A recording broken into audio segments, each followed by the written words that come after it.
Hi everyone and welcome to another hashtag Ask Jim episode number 85. And as you can see tonight, as promised last week, Jim has the Let Victoria Work Again and t-shirt. The hat too. And the cap as well. And I said to him Very before on it, you look very stylish. I reckon you look 10 to 15 years younger. You can fit into a music concert with those with that on. And people, and we need to sell them. So make sure you go. Is it reignitedemocracy.com? Your thing with the that's right. Reignite Democracy. Don't just look it up. Reignite Democracy, and you can order it online. They're very cheap as well. It's very, very cheap. I was supposed to have mine coming in time. It's a very cheap price. So make sure you get a good deal. Actually, it's done by the new division, Jim's Signs and Uniforms, and they very good job. Very fast. Very good price. Really good price. Very impressive people. And Dave McDonald's saying on here, "G'day, Jim's in breech. He's not in uniform." Well, there is some. If you want to lift up your shirt a little bit, there is a little bit of a logo on there, isn't there? There is too. Yeah, if you can see there you are. There you go. There is a Jim's logo on there, Dave. This is hang on a bit, David. Who defines what a uniform is? I'm the national franchisor. I can decide you can wear bathing trunks and feather boas, and it's uniform. I mean, who's anybody else to tell me what uniform is? Well, I think it's giving you the permission to wear the straw hat as per last week, David. So the Jim straw hat. So national franchisor can do what he wants. But make sure on the Facebook page, on Jim's Facebook page, there is a post there with the shirt in bold. You can have the link to purchase that there as well. And what about something exciting tomorrow morning as well, Jim? Hopefully everyone gets up early enough. The day show. What they reckon about 7:10. 7:10. Yeah. So I'll see if they can let me wear the shirt on that one too. That might get a bit of publicity. I hope they do. Yeah. So that's with Carl in the morning. They gave you 5 minutes last time, which is fantastic on a national show. So. Well, it's got some interest. I must say, mostly positive responses. I think partly because I'm making it clear that it's only for contractors, not for myself, not for anybody who's already well off, but just for people who are really the battlers who we think have been unfairly treated. Yeah, and it's gone off today online. I was saying to Jim before, we posted already like 300 shares on Facebook, and there's on Twitter and things like this, and it's just gone off. There's a whole stack of franchisees going in. If anybody's an independent contractor, we'd like you to join too. Pay a little bit more of a percentage than our guys do, of course, but it's still a very, very good deal. I'm quite amazed they could do it for so little. We're only paying 10%. Independence, and actually any amounts over $50,000, and also for psychiatric illnesses and so forth, that's 15%. But still, when you look at these class actions, they typically take 30, 40, even 60, 70% of the actual money. But in this case, the vast majority will go to the people. That's why I agreed to do it. My original reaction is no, I won't do it. But and they must be confident, because it's going to take a lot of money to run this thing, and they reckon they're going to be able to get the full amount of money back from each franchisee. Absolutely. It's why Carbone lawyers, and they must be confident to take it on, because it's a no. They've done a lot of this stuff too. Yeah. They're quite experienced in these areas, and they reckon it's a real slam dunk. Well, I hope they're right. Got 112 people watching, which is fantastic. So make sure you leave a comment and question and fill them up. We'll get to them as much as we can. We have Sangalia tuning in, which is great. And then we got Dominic Bushell's gone, are there any Jim's hats in the pipeline that state make Victoria great again? Well, let Victoria work. If we could work, it would be great. So you can get that hat from online there, Dominic. So, I don't know about channeling Donald Trump, though. I don't know. I don't think that would go too well if we do that. But I think let Victoria work is a good slogan, especially when the work does not affect infection. As I say all the time, it's what they've done is lunatic. They actually allow council workers to work in groups. They allow people with dog wash salons to work in groups, where the risk of infection is high. But people working alone cannot work. That is a lunatic. What they should have done is said, work by yourself, you're fine. Work in groups, try not to. You don't need 5 council gardeners to do a flower bed. 1 will do. And I should know, I used to be a gardener. So. And then Katie Redding from Jim's Dog Wash. So the dog wash, let's just go on about that again, the hypocrisy. That in a little bit more detail. I don't know if anybody knows the reason for this. Basically, the Premier needed to get his legislation to give him 6 months of dictatorial power, arbitrary power, through the upper house. He needed 3 people. The Greens, of course, were on side, the Reason Party or someone like that, basic lefty outfits. And they got Andy Mennick, who runs the Animal something party, who represents the salons. So they basically obviously made a deal with him to say, if you support us and allow this dictatorial power to go through, salons will be all right. Jim's Dog Wash for the now they can't do it. So it's politics over health every time. And that's what the whole nature of this thing. We do not object to reasonable restrictions. We've never objected. We've been very supportive of the government. You say wear masks, Personal distance is fine. You know, be COVID safe. Download the app. Do everything we can to support this thing. And that Premier goes off and it says, let's cut down the kinds of businesses that have no effect on health at all, where there's no danger of infection. Let's put them out, because that just makes me feel good and macho. So that's why I started this whole thing. Don't object. That's the whole point. We That's don't the whole object point. we don't object to reasonable restrictions, but what they've done is horrifying, and the effects in terms of financial and mental suffering is just extraordinary. Absolutely. And that's the whole point, isn't it, Jim? Everyone keeps, I'm seeing the tide turning online now. People are starting to read the actual articles and actually understand the basis for it, whereas just going off. And everybody out there can help. You can get these things. They only cost a few bucks each, and you can just wear them around in hats and get your friends to wear them, and just do it. We're not making any money out of this, needless to say. Yeah, there's no profit out of that at all. It's completely No profit at all. No, definitely. Yeah. Just pass them around, get these things out there, and pass the message around that people should be allowed to work when there's no danger to health. There are many things that are going on that are far more dangerous to health than a lone operator doing a job like washing a dog. Absolutely. I mean, hopefully the dog washing grooming franchises are doing well out there. So we've got more than 100 people tuning, which is great. Leave comments and questions. So Haydar's tuning in saying, looking good, gents. I reckon Haydar will do well in one of those shirts as well, Jim, because I know the cleaning group's. Yeah, you're gonna buy. I'll send them on across to you, Haydar. How about that? You look good in it. We've got the extra big size too, because Haydar's put on the weight on since he's in the gym a bit now, Haydar. He's in there every night at his home. Well, I hope so. He did a good reducing job, but Haydar likes his food. I remember sitting down with Haydar for lunch one time, and he had a whole medium-sized pizza. I didn't even know I can eat a small one. He had a whole medium-sized one. He's on a health kick. I hope he's working hard on the gym. Every night he is, I reckon. We love you, Haydar, but we don't want any more of you than necessary. Rob's gone. He send a shirt to Dan Andrews. You keep on, you look like this bloke too, so that's no good. Hey, I've lost a lot. I haven't been able to go to the gym. I hope so. I've done nothing. Next time I know.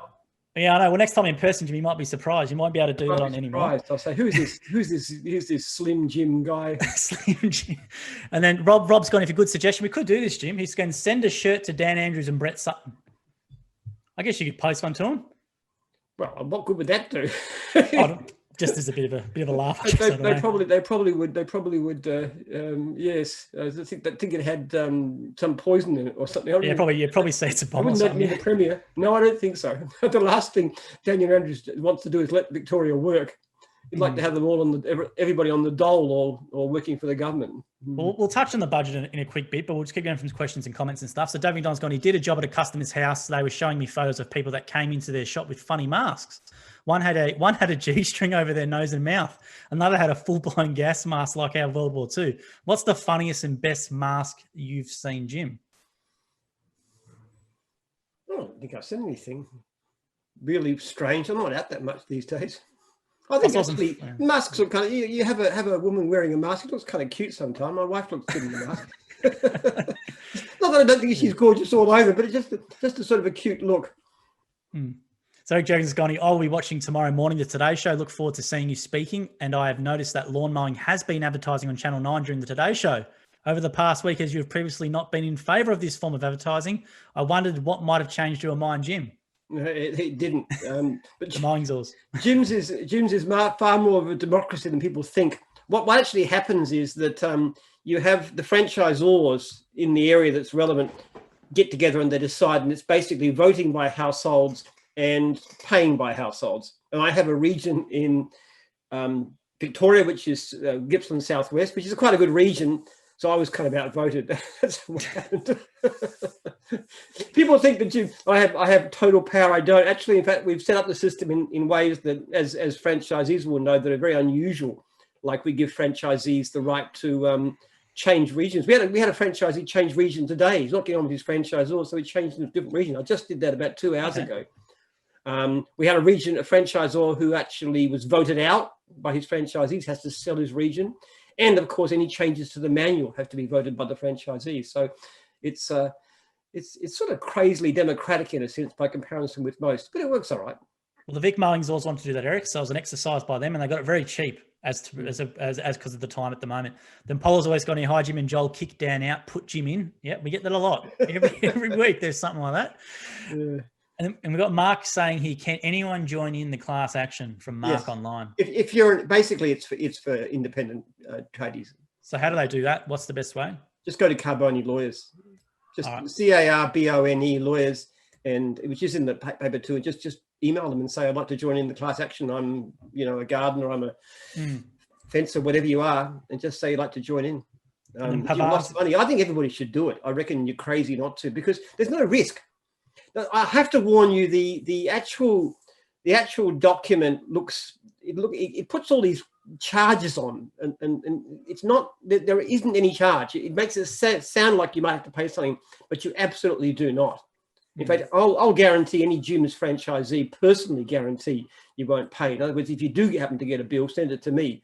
And of course, I'll fight them to the end of the day. But that's not going to happen, because I've got it in writing, being assured there is no payment apart from this 10 or 15% coming out. No cost, no risk. All you've got to do is you sign this document, send it back. They'll give you a questionnaire. You fill it in. This is what I've lost. Send that back. Leave it up to them. That's all you got to do. And I believe you will get your money back, as you should. It's completely unfair what's been done to you. So hit up Carbone Lawyers for that one. And then Pavan's gone, how long does it take for a class action to happen from Pavan? A while, probably 18 months or so. So it's not going to happen overnight.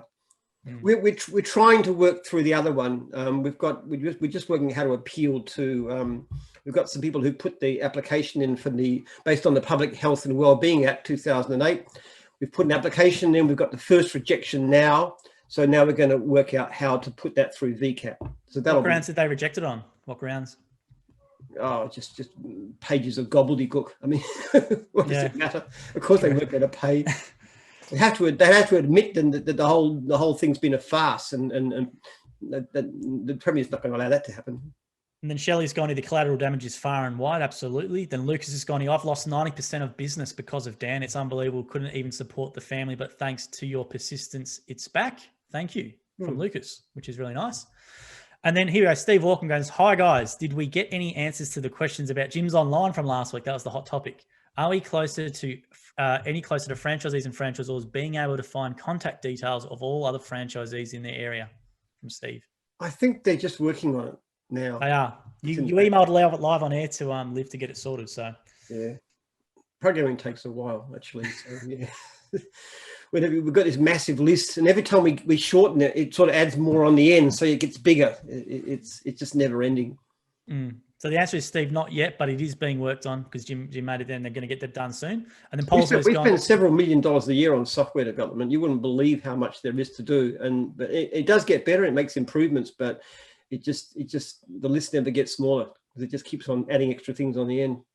Well, I'll post online when it's ready, Steve. So you just have to follow the Facebook page and I'll post online. Then Polazoy's gone here. Can I have a hat and top as well? Well, Polazoy, they're really cheap. We're giving them away if you just buy it from Reignite Democracy with the merchandise on Jim's page, Polazoy. They're not much. I think like, how much are they? $16, including shipping? I tell you what, if we get a really good question tonight, the best one will get a free.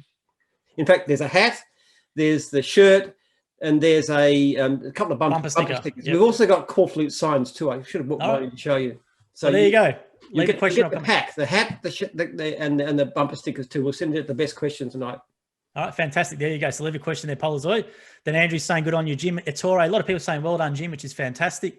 Now we've got David McDonald says, Jim, all men should take AKA coffee for their women. It says so on the Bible, Hebrews. I don't know what that is in reference to. You should take what? So all men should, is it take coffee for their women? It says so on the Bible, Hebrews. Take coffee for their women? Yeah. I don't know, David, can you provide some more context? No idea for that one, what mate? that means. Coffee isn't mentioned in the Bible. It's not there as far as I know. You'll have to mention that one there, David. Eric Jurgens has gone here as well. I've had a great chat with Christy after you gave me my phone number out last week, Jim. She came out on a trial day with me. Yes, I heard. And absolutely loved it. She's really interested in now looking at finance, which is great. Really good.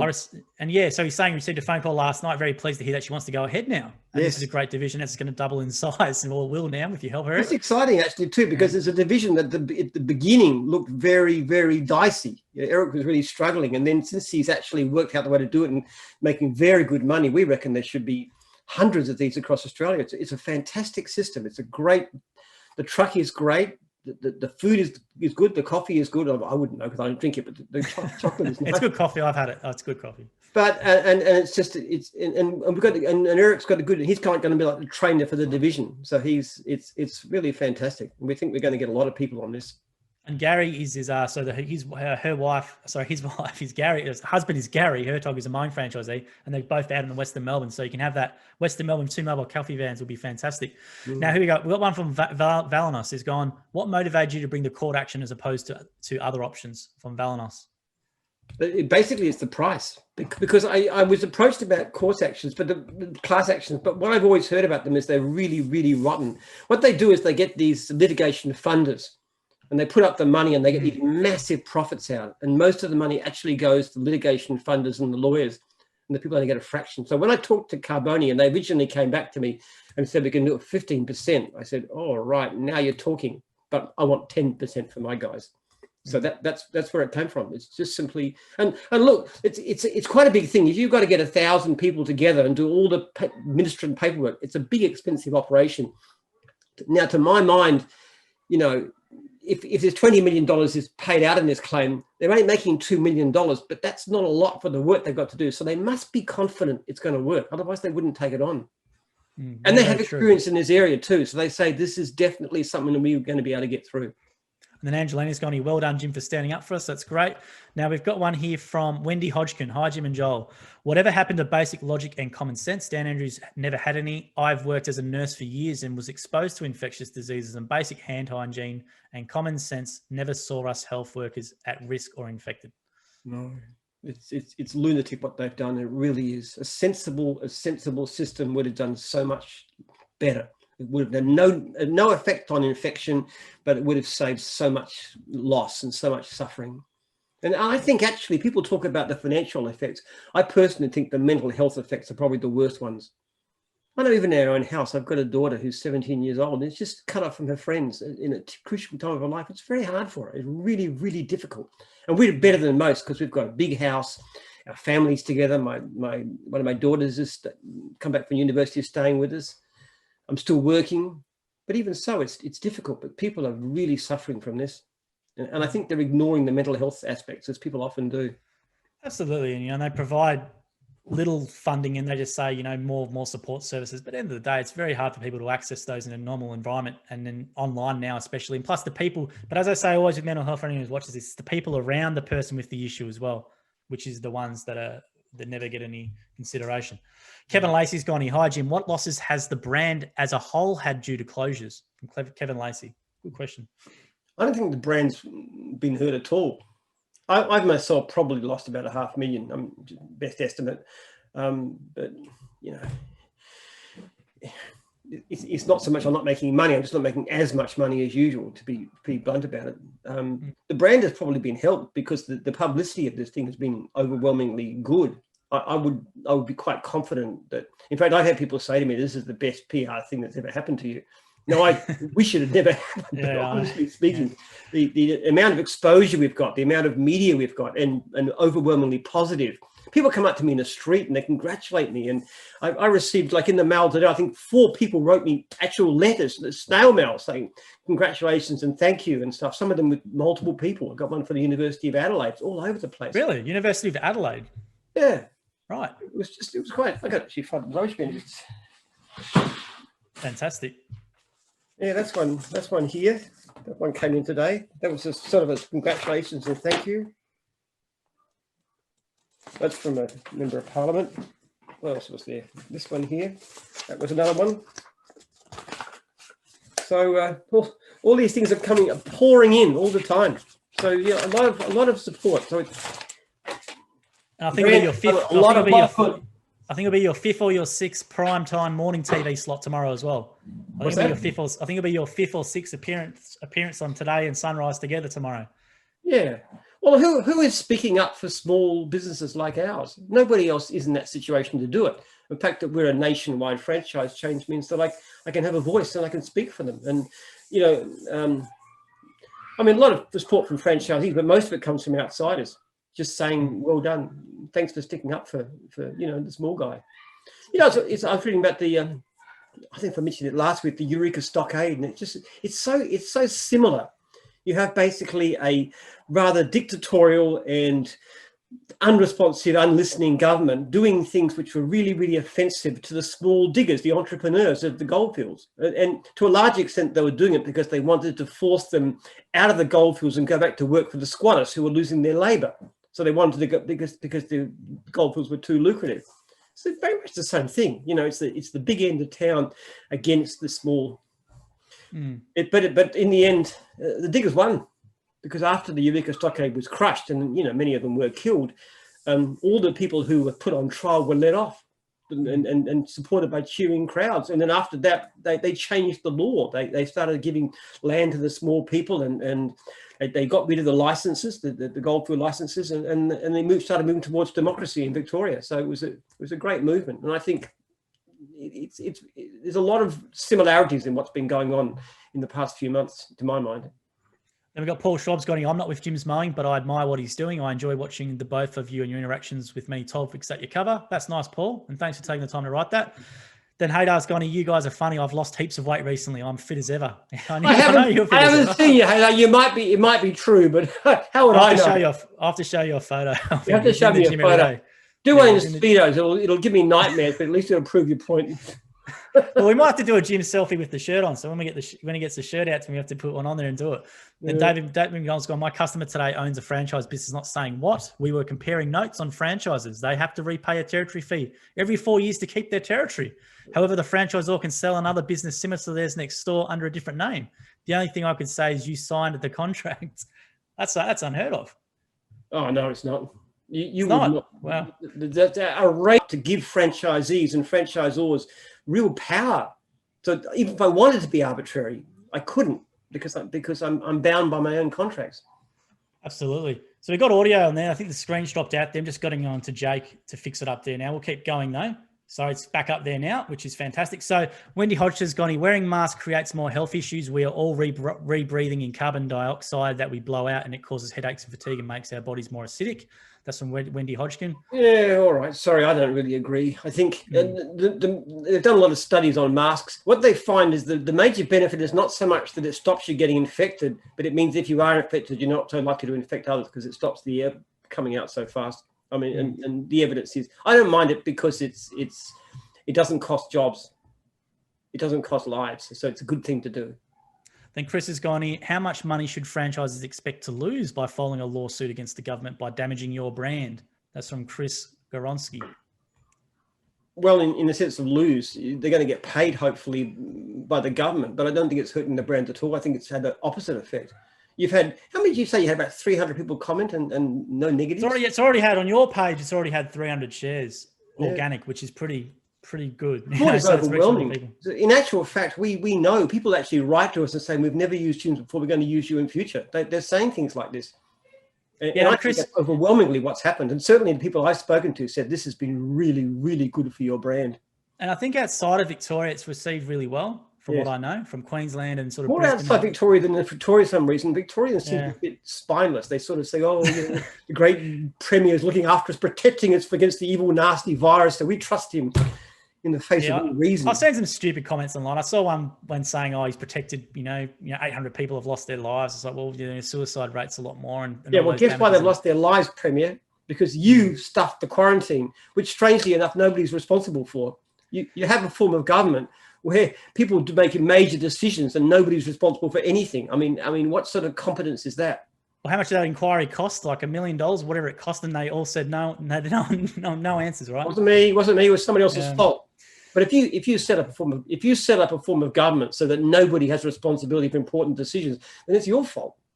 And they've got one here from Jim's Mowing Bay of Plenty Hawks from NZ. They go, did they also have to pay monthly fees based on their turnover? Harder they work, the more they have to pay. So that might be from another suggestion to the franchise.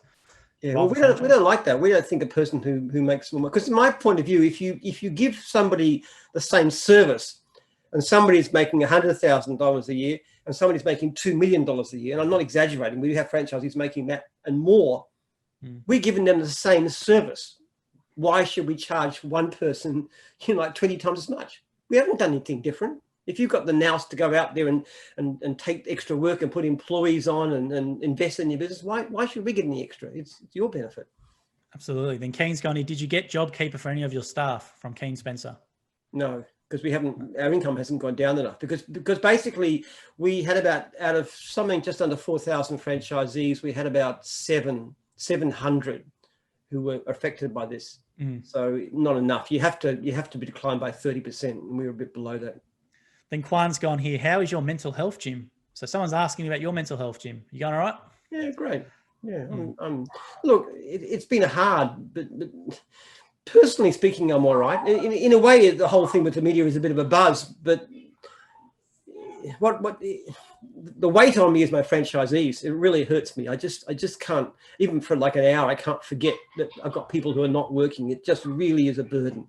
And that's the hardest thing about this. Myself, look, I'm okay. I'm fit and healthy.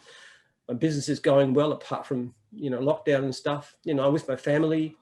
I miss church, but I'm well off. It's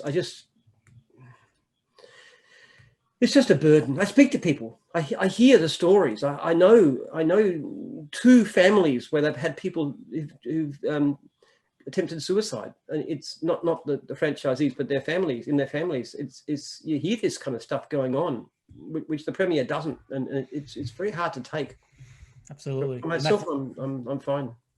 Matthew Reuter's gone, good work, Jim. And we've got Dave McDonald says, Jim, enough COVID, let's have a joke. I know, but we might keep the joke to the end, maybe, I reckon there. How about we write that? I don't know which jokes I've heard told before. You've told a few, but you keep surprising me. You haven't doubled up yet. So we'll keep it to the end, David. You got to hang on to the end to see Jim's joke. We'll go to the end there. Okay, then here we got one as well. We've got Kwan. Now, Kwan again, so we read everything out in full disclosure. He's gone, what do you have to say to franchisees that have lost so many clients because of your stand with the government? From Kwan. I'd say you haven't. I'd say you haven't lost clients because of my stand with the government. In fact, the leads are up compared with what they used to be. I've actually gained you extra work. So what would you say about that? Actually, right at the beginning, when we had a lot of negative input, was my first thing. When I was misinterpreted as saying that I was advising people to defy the law, and that was basically the way the interview was cut. There was a lot of negativity, and a couple of the franchisors said to me, "You're hurting the brand."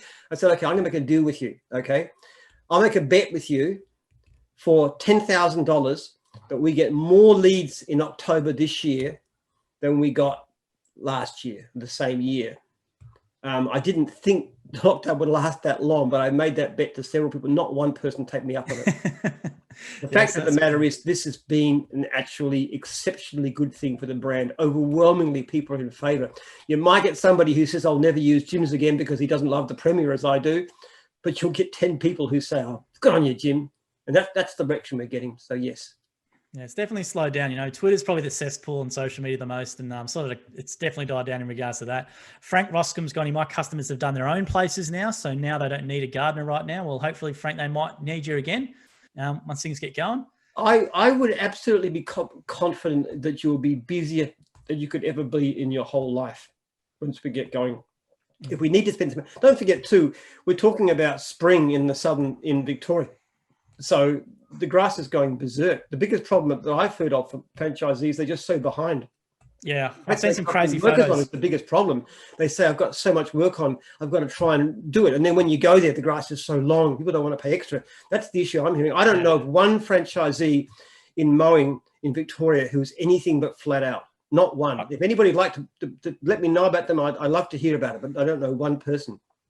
Then Eric Jerring's gone, I've ordered a new van today and she will get mine. So that's great. So we definitely got the second franchisee coming on a mobile cafe, which is fantastic.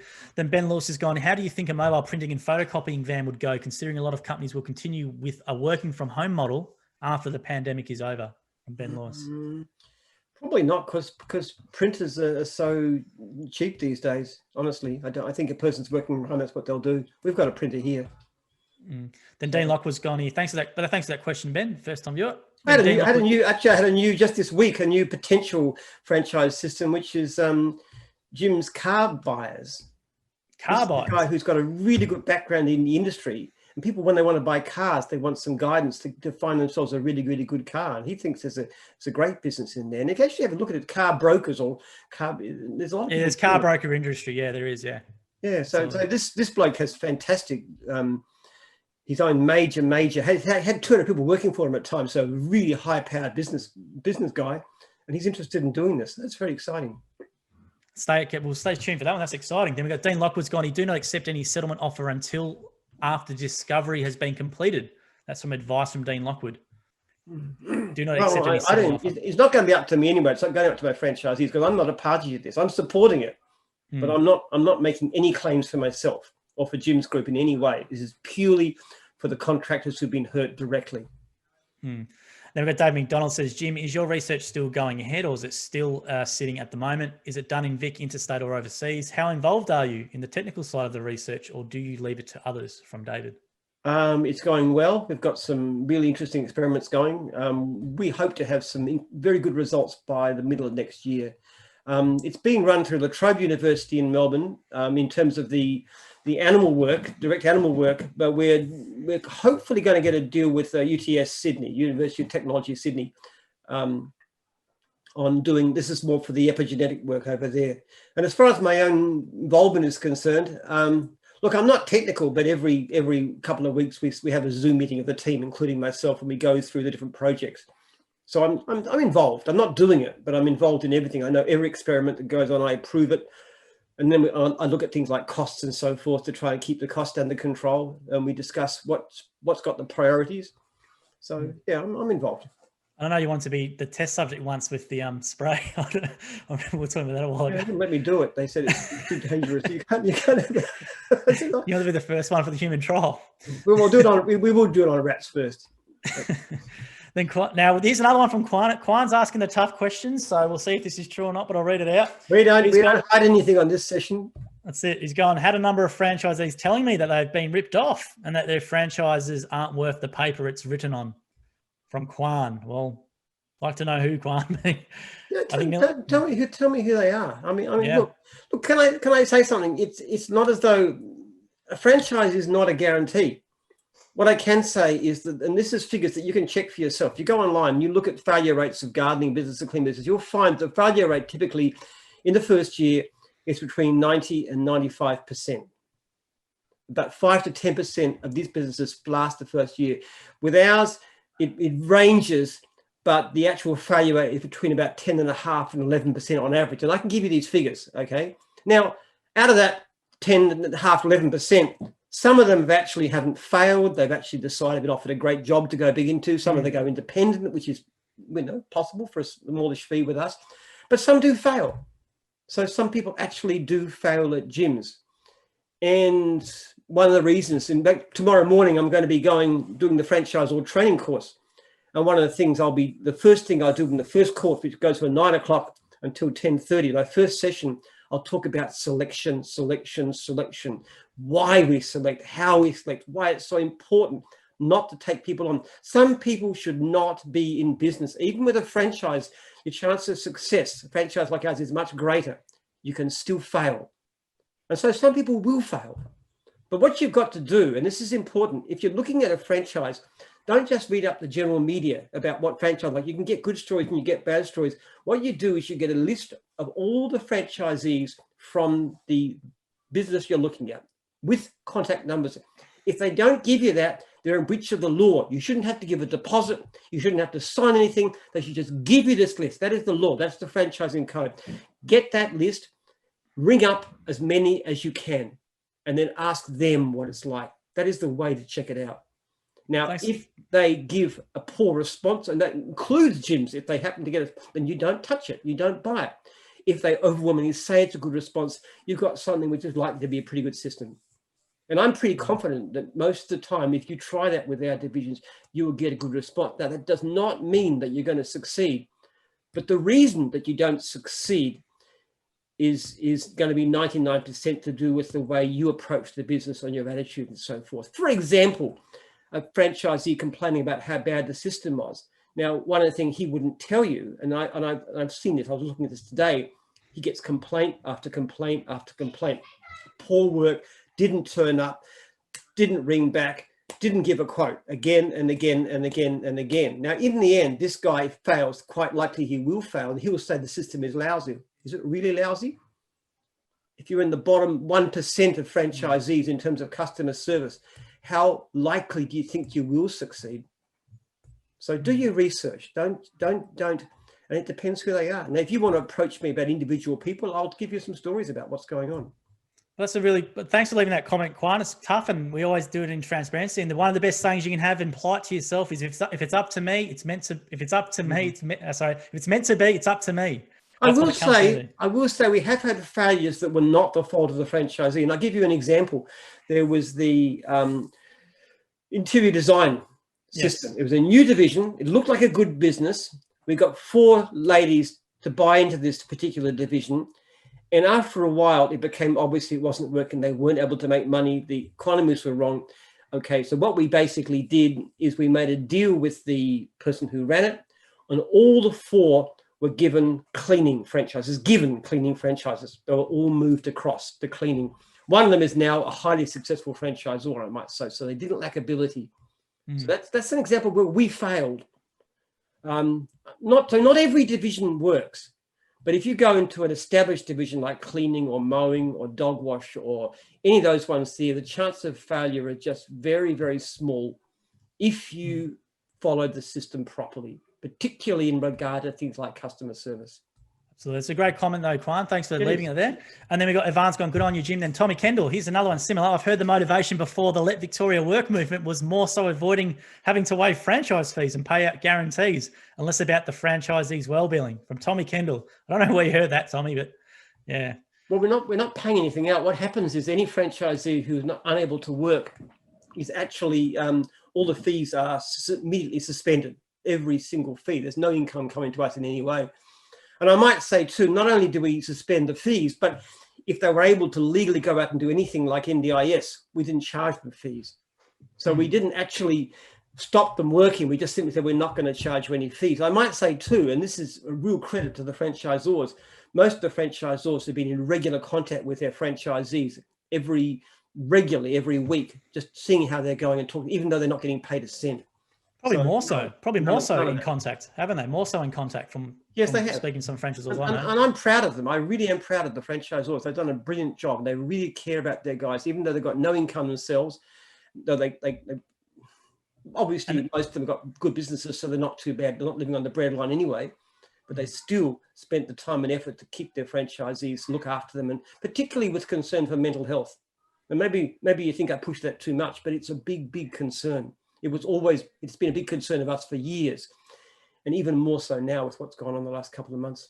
There's a good pat on the back for the franchisors. They tend to get whipped a bit, but it's a good pat on the back. If any of them watching, you deserve thanks and you deserve congratulations. You're a great bunch of people. I'm so proud of you.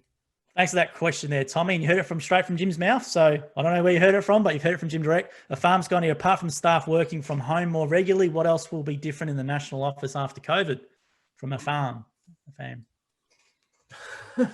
That's the biggest change, I guess. It's funny. We found that people work very well from home. I was just having a chat to the compliance documents team and Bev and stuff on Zoom, and they like it. Maybe come in once a week when you have the staff lunch. So it's going to be a lot quieter around the office from now on, I reckon. I'll be back in. I hate working from home. It's like I miss it too. I love just walking down to the office and just wandering around and chatting to people. As you know, I do that at least once a day. I just like that interaction, and sometimes you can have more of a casual conversation and things come up that you wouldn't always talk about. But on the whole, it works surprisingly well. I probably took it for granted a bit in the office because we, every day for half an hour or 40 minutes and plus all the videos and stuff. So, but hopefully we can get back into it. Then Angelina's gone, hey, Jim, yesterday took over Jim's mowing franchise, and we're so thrilled that we have joined an organisation that sticks up for the common worker. Before this, due to COVID, my husband was out of work for 5 months. Let's hope Dan sees reason and lets Victoria start moving forward. I think that's one thing maybe come out of this is that people have this concept that, being in employment is all secure and lock solid. You're working for Qantas or you're working for whatever. That's basically a job for life. Whereas if you go into business, it's a bit dicey. But in fact, it's pretty much the other way around, isn't it? Our businesses are very, very robust. They really are tough. Apart from this lockdown, we've done extremely well during the whole thing. Whereas so many people have lost their jobs. I think it's going to help us actually. We're probably, it's a bit hard to tell because there's so many suspended, but we're probably already either hit or very close to 4,000 people. Yeah, it'd be a big milestone for us. It'd be fantastic. Yeah, we don't even know when we've done it, because we don't count suspended franchisees. The last thing I looked at today was 3,720 or something like that. But I think there's probably more than 300 suspended because of COVID. Let's hope it's 4,000 posts, and we'll keep everyone updated on that. The Martin Ryan's going, another tough question. So there's a couple of smart Alex here. That's all right. All right. Martin Ryan's gone here. Are you okay, Jim? You're sounding like Jerry Harvey before senility took its toll. Or senility. Well, I'm glad I seem senile to you. You better not make me laugh too much. I might choke. It's not a bad one there, Martin. We read everything out. I don't know. I'm having fun, Martin. That's all. I enjoy my life. I haven't seen the creeping senility yet. Perhaps other people can see examples of it. But Then Kevin Lacey's gone, hi Jim, what new business opportunities have you seen throughout this time that you believe could benefit the population as a whole? From Kevin Lacey. That's a good question. Kevin? Business opportunities. Yeah. Look, I just think the service industry in the whole is wide open. People are so blind. They're so fixed with the idea you go to university and you get some tech job in front of a computer and so forth, and there's this disdain about white blue collar jobs that actually involve working with your hands. But my goodness, the median salary in Australia is only about 60,000 a year. I mean, my franchises wouldn't get out of bed for that kind of money. I don't. Seriously. Sure, yeah. I'm not talking about the minority becoming millionaires, but there's quite a few of those. I'm talking about the average franchisee who couldn't make well over the median wage. And you're not talking about something that's, working 100 hours a week. You work reasonable hours, you work office hours, you can be flexible, the hours you want to work. If you want to work weekends, you can. If you don't want to, you don't have to. Effectively, virtually no commuting. It's a brilliant opportunity. And there's so many opportunities. There's people like this guy with the car buying service too. I mean, what could come of that? And you look at people who had nothing, like Sharon Connell or Hader, who's just come from pretty ordinary business backgrounds and just done so well. It's extraordinary. One of the things that's happened lately is that when people come into my office, there's a big danger of coming to work in the Jim's office. You tend to end up buying regional franchises because it's such a good deal. They see it and they see the money. I was talking to Matt about that today. He wants to buy a regional franchise. He just can't find any at a good price. Yeah, he's trying to put a big conglomerate together, investors, and because people see the end of it. I mean, you look at who's in the office. Rocky's got one. People are buying these things. I know that Genie's looking at buying a regional franchise too, because they're such brilliant businesses. Absolutely. Derek Jones going, I'm asking this question in an attempt to win the best question of the night, Jim. Do you think tomorrow on the Today Show might be an ideal opportunity to mention Jim's mobile cafe? And what would a great opportunity it would be, and to mention all of the charitable work that Mobile Cafe has done by helping first responders and calling in and giving them coffees at the checkpoints for free? I think you've done some great work, Eric, but I don't think it's going to get on today's show. I don't have much time, I don't know if anybody told me on, what's the name, Paul, last week. Paul Murray, Paul Murray, yeah. They told me in advance, you've not got much time, get angry fast. So I just let it blast. Because I knew I had a minute or two, so I had to. I saw the comment online, someone saying Jim's going off on Paul Murray Live, and I had a look at it, and then I asked, you told me the next day you were told, get angry real quick, so that made a bit of sense. Yeah, well, but you have to. I mean, the reason that I get good media is not just the fact that it's a good story, but that you've got to be vocal. You've got to be quick. You've got to be punchy. You've got to be colourful.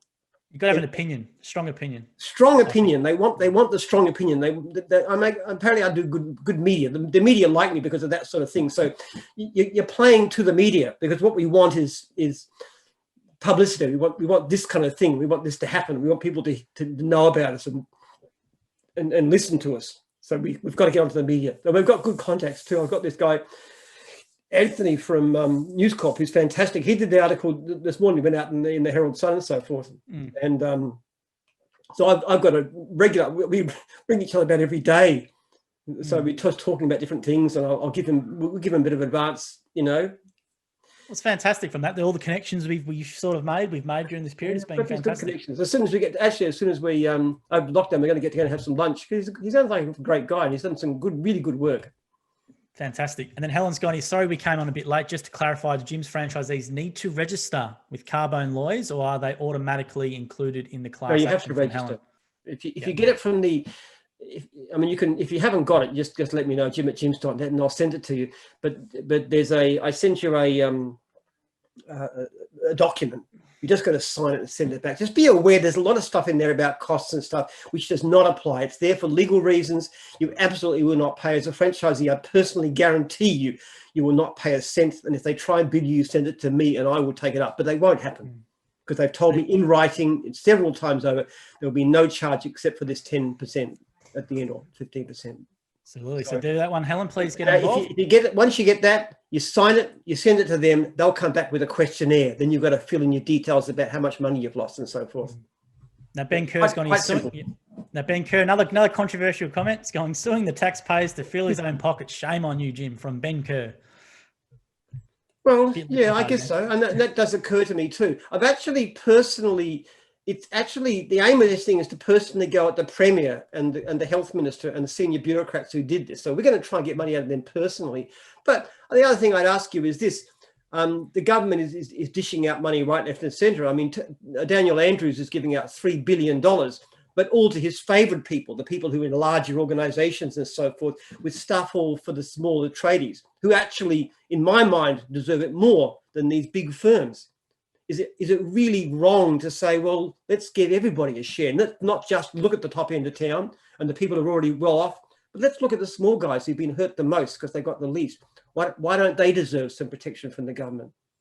The government's spending billions, and they reckon $1 trillion or more to prop up businesses. Is it not reasonable that the people who are most vulnerable, who've most hurt, get their fair share of what the government's coming out with? Because it will help to build the economy. Don't forget too, the money comes through people, they go out and spend it, and they buy the things they need to keep going, to overcome the problems, to pay off the debts that they've incurred during this time. That also helps the economy to get going too. Dave McDonald's gone, they were amazed at the fact I could buy from whoever I wanted, this in relation to the other franchisee. I buy antennas cheaper from Middies and Horsham, prefer them as preferred suppliers. The Zors don't like it because there is less of a rebate, but it's more than 20% cheaper. And we could vote out our Zor or change our territories. They thought it was strange, yet they only have 500 stores. You nearly have 4,000. Yes, exactly right. It's penny wise, pound foolish, that kind of stuff. I think it's one of the most fundamental principles of ours is that we do not make money out of suppliers. We pass the best deal. The only thing we will insist on is that you use quality stuff. But if you can show that the supplier you want produces the same quality, like we had a question with antennas years ago, I don't know if it was before your time, David, but the then franchisors, they had a supply arrangement and franchisees wanted to buy from independent at a cheaper price. Now, there were two things. First of all, there was some cheap Chinese stuff, which was definitely not as good. And we said, no, you don't use those because Jim's is responsible for the warranty. But they actually had some antennas they were selling, which were from the same factory as the ones that the official ones, but cheaper. And I said to them, how can you stop them? They're the same unit from the same factory. And they said, oh, ours has got red stickers. They're red there. And I said, that's not good enough. It's the same stuff. They can buy it from them. They don't have to buy it from you. Then Keen's going, what happened to the original green Volvo station wagon, the first Jim's trailer? What happened to the first Jim's trailer? I've never had that question before. No idea. What'd you do with it? How long did you have it? Probably rusted to bits. I don't know. I wear everything out, including clothes, cars, everything. I virtually never sell a car. I either take it to the tip or I give it to somebody. I give one to my sister and get one to my daughter who's studying medicine. So I just give them away or junk them. I can't remember ever selling a car. Then Tommy Kendall's gone, protecting franchisees against overbearing franchisors. Perfect. Well, most of our franchisors aren't overbearing as well, though, Tommy. And we've got Kevin Lacey saying, yet the taxpayer is also a franchise business owner. That's a good point there, Kevin Lacey. And then here we go. We've got David Stiles has gone. David Stiles has gone. Human in Melbourne are capable to do their garden work themselves during lockdown. Stop trying to steal our hard-earning money during a pandemic. With suing this is so pointless, in my opinion. You just got to going to earn it on yourself. So maybe David's a bit angry there, saying Yeah, That's still what use you mean. pointless. The whole point is that people aren't allowed to work for themselves. They wanted to. None of them wanted to take money from the government. They were saying things like, we don't want to be paid by the government. We want to go out and do our work. But once again, you got to look at it. The government is putting out $1 trillion, and it's going, but it's particularly people who employ others. In other words, the major companies. There's much less for the little guy. Why is it so unfair that the people who have got the least resources and who've been hurt the most, why shouldn't they get some sort of benefit as well? If you're going to give government money to get the economy moving, why not? And again, point I made earlier too, this is only for the franchisees and the contractors. I am not collecting. I'm not going to get a cent out of this. Nor are my franchisors. We're not claiming. We're only going. We think the money should be directed only at the people who need it most and who've been most unfairly contacted. Now, I don't know. Some people say that the government shouldn't give you any money, but that's not the general opinion in this community. It's really a question: is money around? Who's most worthy of getting it? The fat cats, the people who've got major businesses, or the loan operators?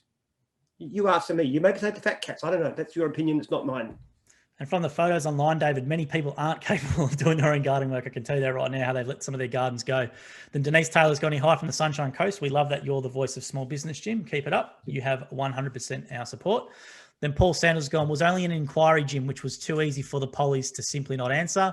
They can't be held accountable. Great news regarding the class action. They won't be able to dodge and weave in court. Can't wait for that to start. From Paul. You're right. I can't wait too. I would like to see criminal charges laid. I really would. It's industrial manslaughter. Hundreds of people have died because of stupid failures in government. And I have been taken to court myself. One of my workers, when I had a factory, was injured. I had nothing to do with hiring that guy. I didn't supervise him. I wasn't there. I didn't know what they were doing, but the company was held responsible, and I'm the owner because I appointed the manager. Well, Daniel Andrews is responsible for what happened to Victoria. Then we've got Quan and David here saying we're not reading out their questions. Well, we did Quan and David. We've read them out, so make sure you watch the whole thing. And we have around a 10-minute delay because there's so many questions and comments coming on. We do answer. You'll be able to, if you go back through the feed, you'll be able to see them all. They were there before. Absolutely. There were some curly ones on there. Give us the details of who, if you want to contact me direct, jim@jims.net, you tell me who it is and I'll tell you what happened. But you might find it interesting because I can look up the notes and tell you. Absolutely. Then Paul Sanders has gone here. Your FSO. Oh, this in relation from Paul Sanders to David regarding the ACCC stuff. So your FSOs can't enforce any supply agreements. It's against the code. Only thing we can enforce is public liability through Jim's Insurance, as that has been approved by the ACCC.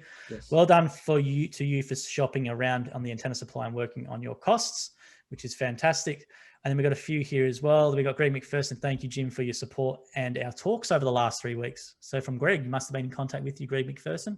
If that name rings a bell. I know you've been probably taking to a lot of people via email. Somebody asked me how I was feeling being out of work, and I said it never worked out.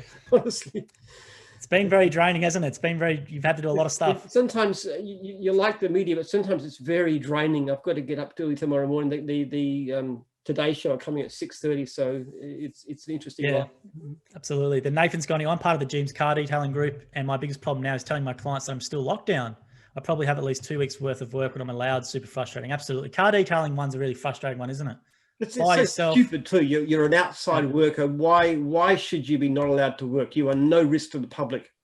Anyway, it's lunatic. It really is so unfair. There are so many things going on that, McDonald's store, for example. I mean, is fast food an essential to life? Yet you see these teenage workers working together, people massing around and stuff.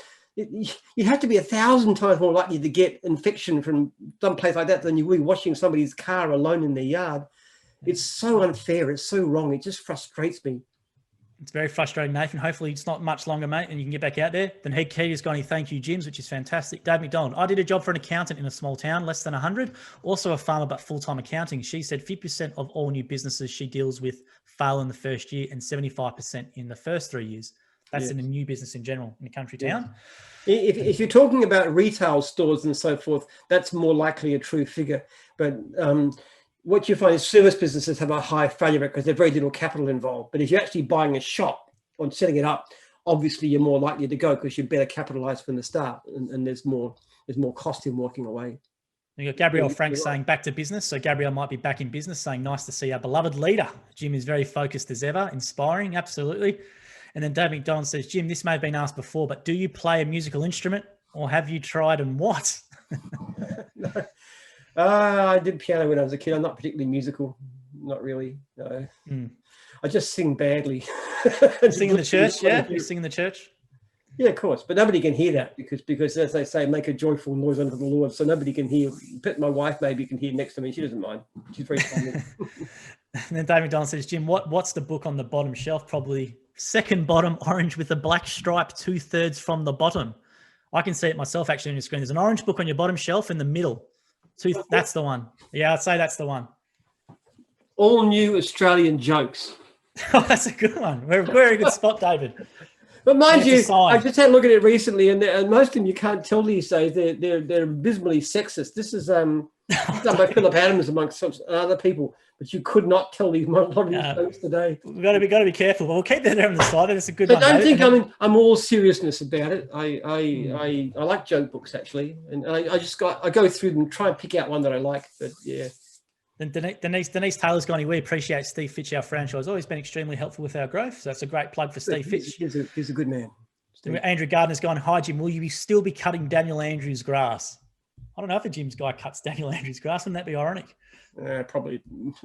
I'd cut the grass. I wouldn't stop one of my franchisees from doing a job. If they can make money out of cutting his grass, yeah, go ahead. Look, I might loathe what he's done, but he's still a customer. We look after our customers, that's for sure. We've got 140 people still watching, which is fantastic. So we'll try and rip through a few more and just keep Jim on for a bit longer because it's a great number. Then Gabrielle Frank's gone, Jim, who would you vote for and why? From Gabrielle Frank. I don't know if you want to tell people on air. Who would I vote for? Yeah, who would you vote for and why? Well, certainly at state level, I'd vote Liberal. That's pretty much. You wouldn't get too many votes for Labor or the Greens after what they've done to my people. Look. If you ask my politics, it's more populist than anything else. I reckon the Liberals are too much influenced by the top end of town. That they're too beholden to people who've got money, big business and so forth. But Labor's even worse. They're even more elitist. So if I had a choice, I'd go for somebody who really looked after ordinary people in all kinds of ways, for example, that could help people. But yeah. If I had a choice between the two, I'd vote Liberal. But at least they've been pretty decent with small business. They have tried to give us support. We've got 180 people watching now, which is fantastic. The numbers just spiked. So it's fantastic. Whoever's sharing the stream, thank you very much. Don McInnes has gone, he trades style hours with a corporate style income regarding the franchise. That's a really good point. Never heard it said like that before. What do you say? He said trade style hours with corporate style income. Yes. Which is a great point. I remember talking to somebody, did an interview with these people. There's a couple. And he was a very high level in the corporate field. He was making, high $100,000 to $150,000, $200,000, that kind of income, working with his wife. And he just said, "Look, it's the same. I'm making the same income now, but my lifestyle is fantastic. I'm just enjoying life so much." So it was, or this guy Ian that we interviewed, which you probably mentioned before, because I rang him up on his 10-year anniversary, and he was giving it away. But this guy was 78.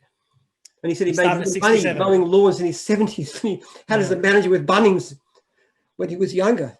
So he's a great man, Ian. I hope he's doing well. Then LJ Young's gone, it's a disappointing tactic when Australians are literally 20 times less infected than the US and 6 times less infected than the UK per capita. With better protections from our governments on every front, it's easy to be an armchair critic, particularly with 6 months of hindsight and no responsibility for other priorities like saving lives. From LJ Young.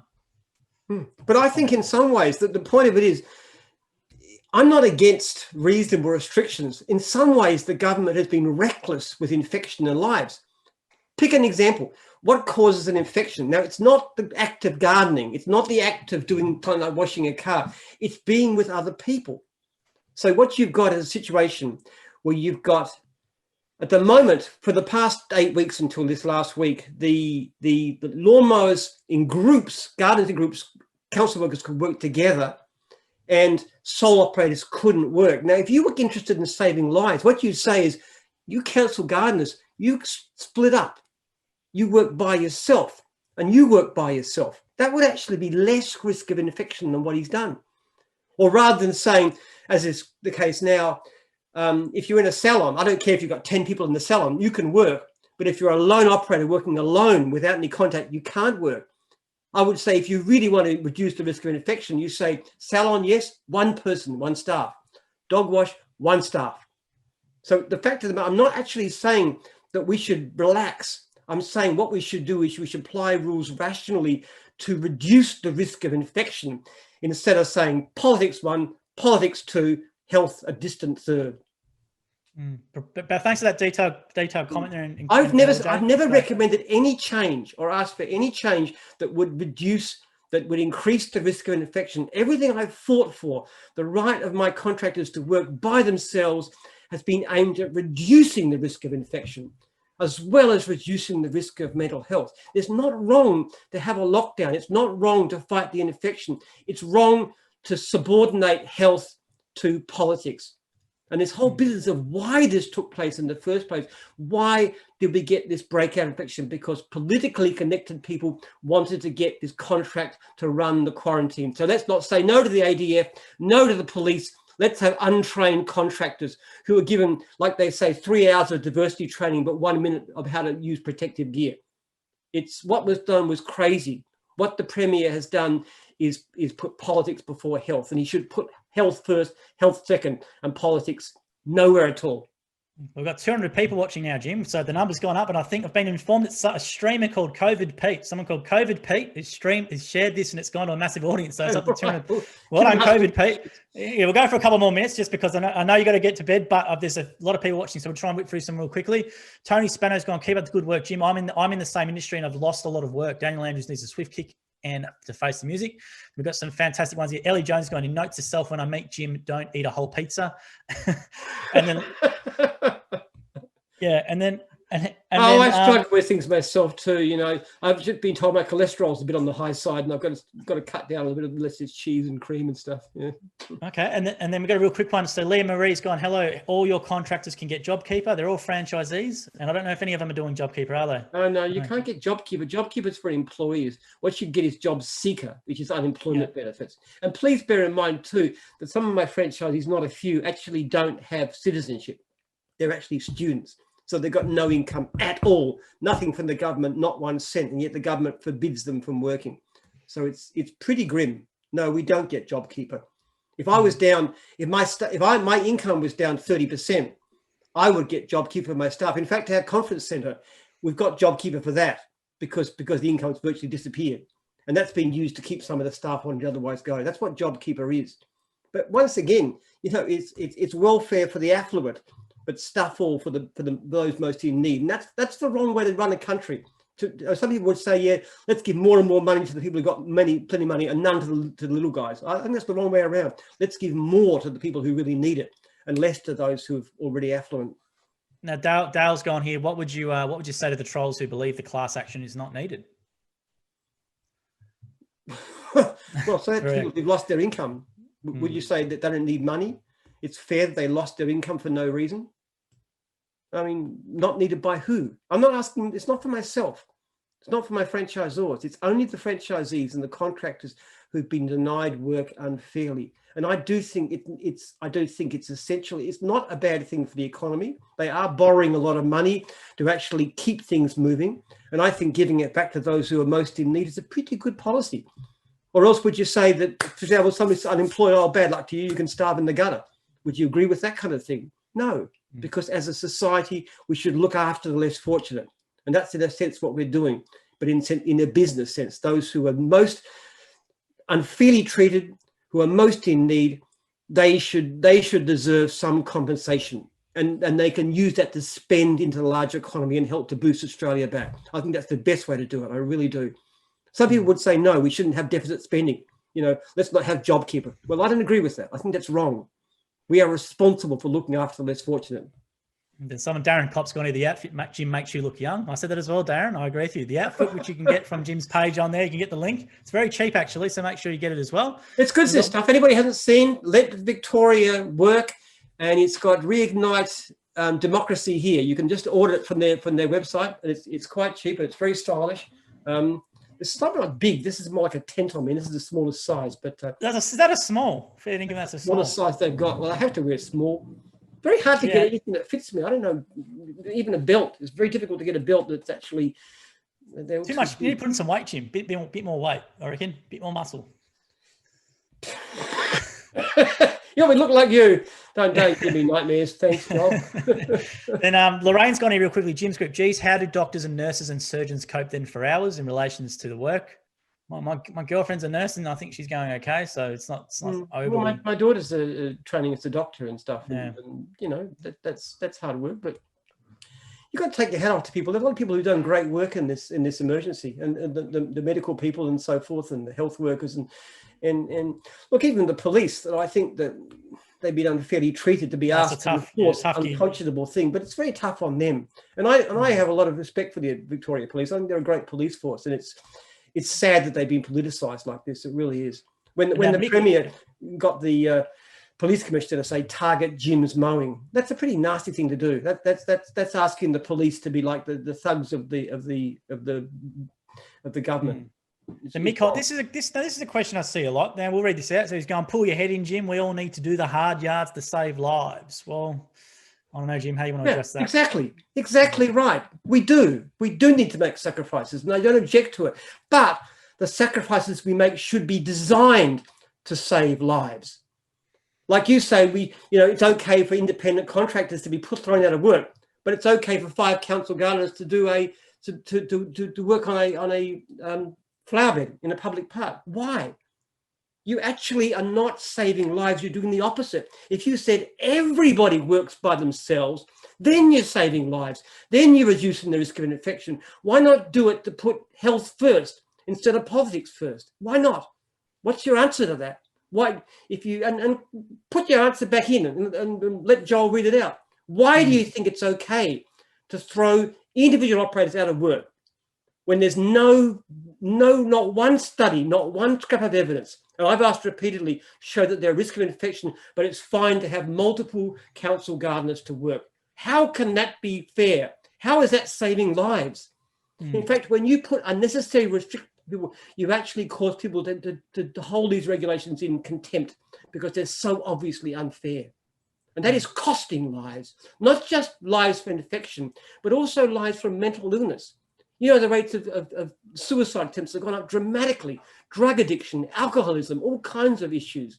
It's costing lives to do this thing so incompetently. So no, I don't agree with you at all. If saving lives should be, and the health on top of it should come number one, and we should do the hard yards to make that happen. But let's have the right regulations that really preserve health, not the ones that preserve the Premier's political fortunes.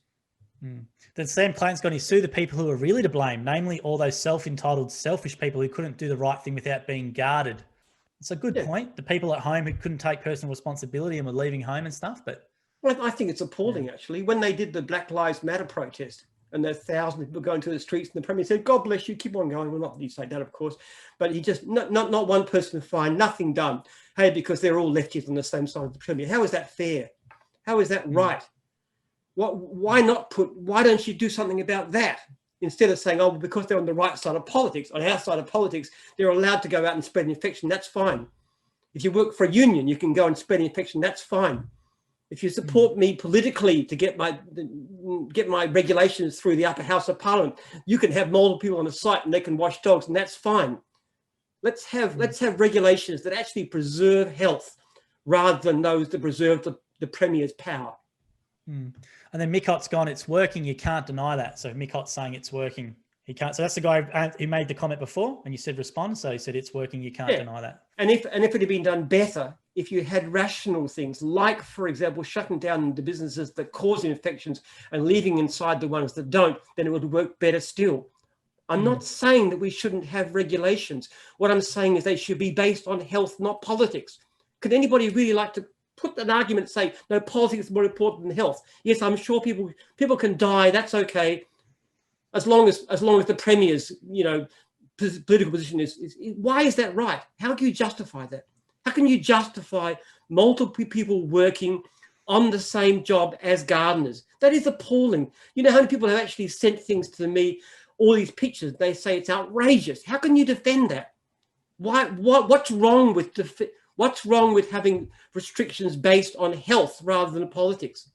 So what we'll do, Jim, is I'll read this one more comment, then we'll leave it there for tonight. We've gone over, but we had 200 viewers on, which is fantastic. Then Jim's Handyman Gold Coast has gone, hi, Jim. Handyman Gold Coast and Sunshine Coast are behind your efforts to help all franchisees. We are so lucky in Queensland that our handyman franchisees are working to capacity and turning away work as they booked out week in advance. So take care down there from Darren Leanne, which is fantastic. So what we'll do, Jim, is make sure that if you want the shirt and the hat, you can get them as well. Head to Jim's page. There'll be a link there as well. And we're also running a comp on our Instagram at Jim's Group Official, where you can win one of these 4 corduroys hats, which you can't get these anymore. They're sold out. I like the question about the research. If that person would like a package, find out who they are. David. It was David McDonald. Do you want a shirt? Does he want a shirt? David, just email Jim, David, because that's David McDonald who left that one there. Yeah, I actually did write that down. I wrote down 2. So I wrote down David McDonald and another one. So who did you write down? I wrote down Dave McDonald was one, and I wrote down Kevin Lacey was the other one. So Kevin Lacey's fine too, given. So we want these things out there. We want people to wear them. Absolutely. So we'll there do 7:10 a.m. tomorrow on the Today Show. I'll let you get some bed. So we won't do the joke this week. We'll leave it for tonight, I reckon, until next week. But thank you very much for your time, Jim, and make sure you check out Jim on the Today Show tomorrow at 7:10 a.m. We'll leave it there.